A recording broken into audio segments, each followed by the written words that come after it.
আসসালামু আলাইকুম প্রিয় ফুটবল ফ্যান্স। ইন্টার মিয়ামির সামনে আগামীকালকে অর্থাৎ রবিবার ভোর 5:30টায় একটা ম্যাচ রয়েছে, যেখানে এমএলএস এর গুরুত্বপূর্ণ একটা ম্যাচে ন্যাশভিলের বিপক্ষে ইন্টার মিয়ামি মাঠে নামবে এবং লিওনেল মেসি প্রসঙ্গে আলোচনা করতে গেলে ইন্টার মিয়ামি নামটা আসবে। সো ইন্টার মিয়ামি নয়, বরঞ্চ লিও মেসি কেন্দ্রিক এই আলোচনাটা করি।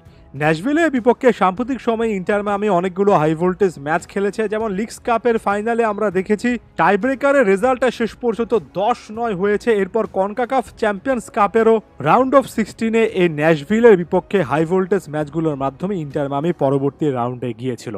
লিও মেসি যে দলটাতে খেলেন সে দলটার ডিফেন্সের অবস্থা যাচ্ছে তাই আমাদের সকলেরই জানা। তবে একটা জিনিস কিন্তু একটু মাথায় রাখবেন, এমএলএস অর্থাৎ যুক্তরাষ্ট্রের মূল লিগ যে সিস্টেম, সেখানে ইস্টার্ন কনফারেন্সে এখনও কিন্তু ইন্টার মিয়ামিকে র্যাঙ্কিংয়ে 1 নম্বর স্থানে দেখতে পারবেন। নিউ ইয়র্ক রেড বুলসের চেয়ে একটা ম্যাচ তারা বেশি খেলেছে, তবে এ মোমেন্টে 9 ম্যাচে 15 পয়েন্ট অর্জন করা আপাতত কিন্তু ইন্টার মিয়ামিকে আশা যোগাচ্ছে। এমএলএসে ইন্টার মিয়ামির ভালো করতে হবে এবং সেটাই এই সিজনে ইন্টার মিয়ামির জন্য মূল টার্গেট হিসেবে থাকছে। সমস্যার জায়গা একটাই, এই 9 ম্যাচে প্রতিপক্ষের জালে 19টা গোল দিতে পারলেও গুনে গুনে 14টা গোল তারা কনসিড করেছে। এরপর স্ট্রেট লিও মেসি প্রসঙ্গে চলে আসছি। লিওনেল মেসি ইন্টার মিয়ামির জার্সিতে এই ম্যাচগুলো কি খেলবেন? কারণ লিওনেল মেসির খেলার উপর নির্ভর করে আসলে আমরা ম্যাচগুলোকে কতটুকু গুরুত্ব দেব।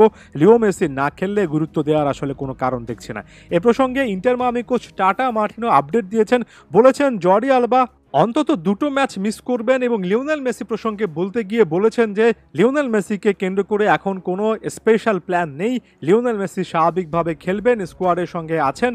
উইকেন্ড অর্থাৎ সপ্তাহের শেষে যে ম্যাচগুলো আছে 5-6 দিন ব্রেক দিয়ে সে ম্যাচগুলোতে লিওনেল মেসিকে দেখা যাবে এমন আশাটাই তিনি করছেন।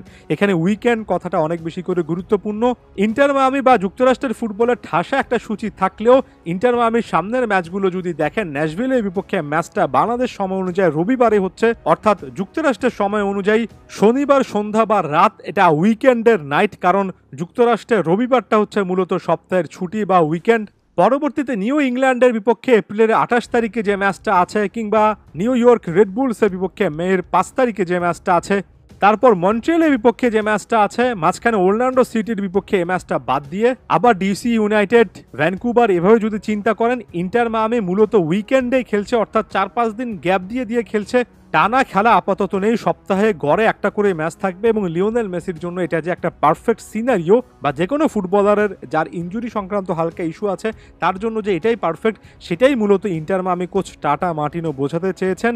ব্যাপারটা যদি এমন হয় সপ্তাহে একটা করে ম্যাচ, তাহলে লিওনেল মেসি এই ম্যাচগুলো খেলবেন এবং এই ম্যাচগুলো লিওনেল মেসি খেলে ফিটনেস লেভেলটাও ধরে রাখার চেষ্টা করবেন। এই মোমেন্টে এত নেগেটিভিটির মধ্যে ইন্টার মিয়ামির যে কিছুটা গ্যাপ দিয়ে খেলা আছে, এটা একদিক থেকে ভালো হয়েছে। কনকাকাফ চ্যাম্পিয়ন্স কাপের পরবর্তী রাউন্ডে গেলে আরও বেশি করে ব্যস্ততা বেড়ে যেত। এটাকে অনেকে ব্লেসিং ইন ডিসগাইজ হিসেবে দেখছেন, অর্থাৎ সাপে বর দেখছেন, মন্দের ভালো বলছেন। দুটো ছবিতে চলে যাই যার মাধ্যমে আলোচনাটা শেষ করব। প্রথম ছবিতে দেখুন ইন্টার মিয়ামির এটা মিডফিল্ড থেকে ফাইনাল থার্ড। এখানে ফেডেরিকো রেডন্ডোর জায়গায় অবশ্যই সার্জিও বুস্কেটসের কথা চিন্তা করতে পারেন, তবে রেডন্ডো ইনজুরি থেকে ফিরলে তিনিও এখানে গুরুত্বপূর্ণ একজন প্লেয়ার হবেন এবং বুস্কেটসকে বিশ্রাম দিতে পারবেন। তার সামনে অ্যাটাকিং মিডফিল্ডে ডিয়েগো গোমেজ, রবার্ট টেইলর এবং বেঞ্জামিন ক্রেমাসচি, এরা যদি ইনজুরি মুক্ত থাকেন এবং ফাইনাল থার্ডে লিওনেল মেসি, লুইস সুয়ারেজ, আমার কাছে মিডফিল্ড টু অ্যাটাকিং লাইনটাকে যথেষ্ট ইমপ্রেসিভই মনে হয়। যুক্তরাষ্ট্রের ফুটবলের বাকি দলগুলোর অবস্থা বিবেচনায় এখনো মনে হয় এমএলএসে ইন্টার মিয়ামির যথেষ্ট চান্সেস আছে। তবে নেগেটিভ জায়গাটা সকলেরই জানা। আপনি যদি ডিফেন্সে চলে যান, এই ম্যাচের আগে একটা প্রেডিক্টেড লাইন আপ দেখানো যাচ্ছে এবং এখানে সকল গ্রিন মার্ক কিন্তু আপনি প্রায় মিডফিল্ড এবং ফাইনাল থার্ডে দেখবেন। লেফট ব্যাক পজিশনে ফ্রাঙ্কো নেগ্রির পারফরমেন্সটা কিছুটা হলো বেটার ছিল, এটা বলা হচ্ছে। সেন্ট্রাল ডিফেন্সে সেটা নিকোলাস ফ্রেইরে হন, থমাস অ্যাভিরেস হন, কিংবা রাইট ব্যাক পজিশনে মার্কো ওয়েগান্ট, এদের পারফরমেন্সটা এখনও আপ টু দ্য মার্ক নয়। ড্রেক ক্যালেন্ডার হয়তোবা ভালোই খেলছেন, ভালো সেভ করেন, তবে মাঝখানে যাচ্ছে তাই ভুলও করে ফেলেন।